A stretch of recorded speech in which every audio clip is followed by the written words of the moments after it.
Howdy, folks, and welcome to this reaction to a new trailer that just dropped from Netflix called Cursed. And just the description that I read, the brief description, was something about the Arthurian legend told from the perspective of, and I think it's pronounced Nimue. I'm not sure how to pronounce her name. And it intrigued me because I'm not a Arthurian expert by any means. I've seen Excalibur and watched some TV shows and read a couple of small things and seen a documentary or two. But I had not come across this name, or if I had, and I think I probably have, I just didn't remember it. So I wasn't sure who this was. So I did a little bit of research, did a little Wikipedia quick search, and it seems that this is a character who is it's basically another name.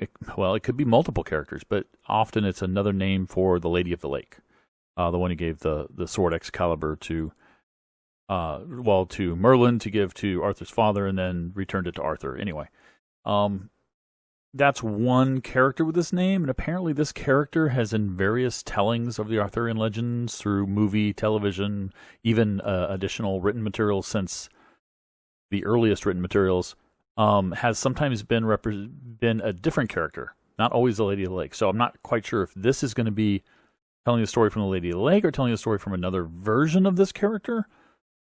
But I'm curious, because Arthurian legend is something I'm very interested in.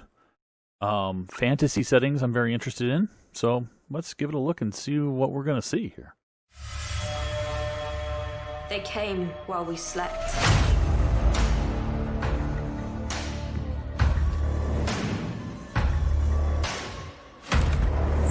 To cleanse the world of our kind. Trying to stop that. I don't know why it's not stopping.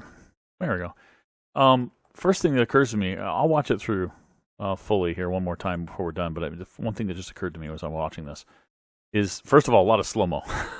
Oh, apparently this is from Frank Miller, who, is well known for doing like a lot of graphic novels and movies and things, so it might have a bit of that style. The slow-mo seems to be a bit of that style, and the weird cinematography. Not weird, but the different, distinctive cinematography. This concept that she just talked about, they came, they saw. It's a premise that I've seen a lot in fantasy stuff.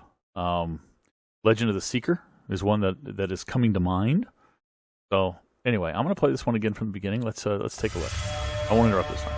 They came while we slept.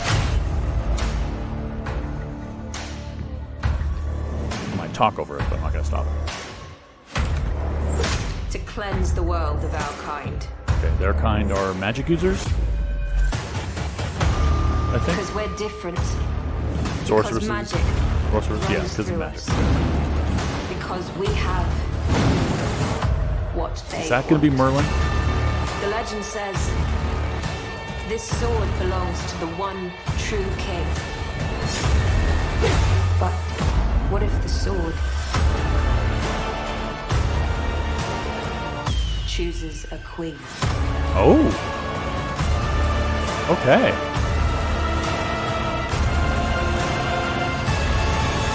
Oh, look at what's happening to her face, man. You see that? Like that effect, like almost like roots growing in her face. That's coming July 17th, as you see there. It's kind of hidden behind the little banner, the little linkable. All the episodes dropping July 17th, I believe, all of them at once on Netflix. Sword. Can't get that to go away there. I do like this premise. It's an interesting premise. Look at the face. Yeah, if you didn't notice it. They're starting already. And there we go. I'll stop it right there. Yeah. Ew, creepy. Catherine Langford is the actor. I believe that's her. Not sure. I'm going to guess it is. That she's starring as Nimue. So I guess the concept here is that she takes Excalibur and tries to become, or does become, a queen.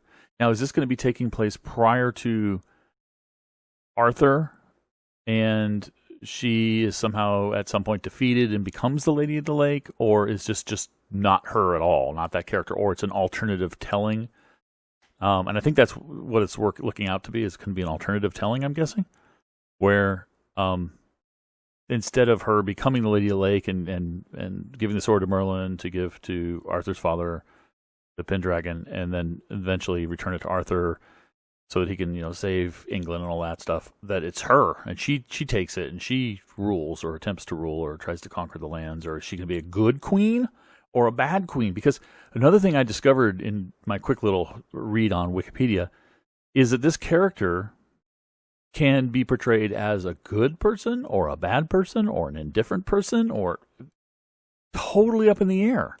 And there's so many retellings and twisting, like I said, of the character and who she is and what role she plays, that anything is open, right, for interpretation. So this is going to be an interesting interpretation, and I'm liking the look.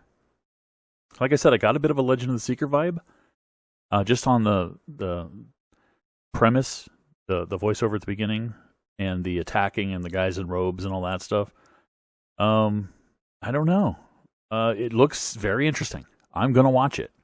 I'm going to watch it and talk about it on our podcast, Tuning Into Sci-Fi TV, if you want to check that out, tuningintosci-fi-tv.com. We'll be talking about this, I'm sure, myself and Kevin at least. My co-host Kevin and probably a co-host Wendy will check it out too. So we'll see how that goes. But I'm looking forward to it. Let me know what you're looking forward to. If this is something that you know more about than I do, about the production. I had never heard of this. It just came. It just dropped. I didn't even know it was happening. Do you know more about it? Are you excited? What do you like about it? What do you not like about it? Let me know in the comments. Talk to you next time. Bye-bye.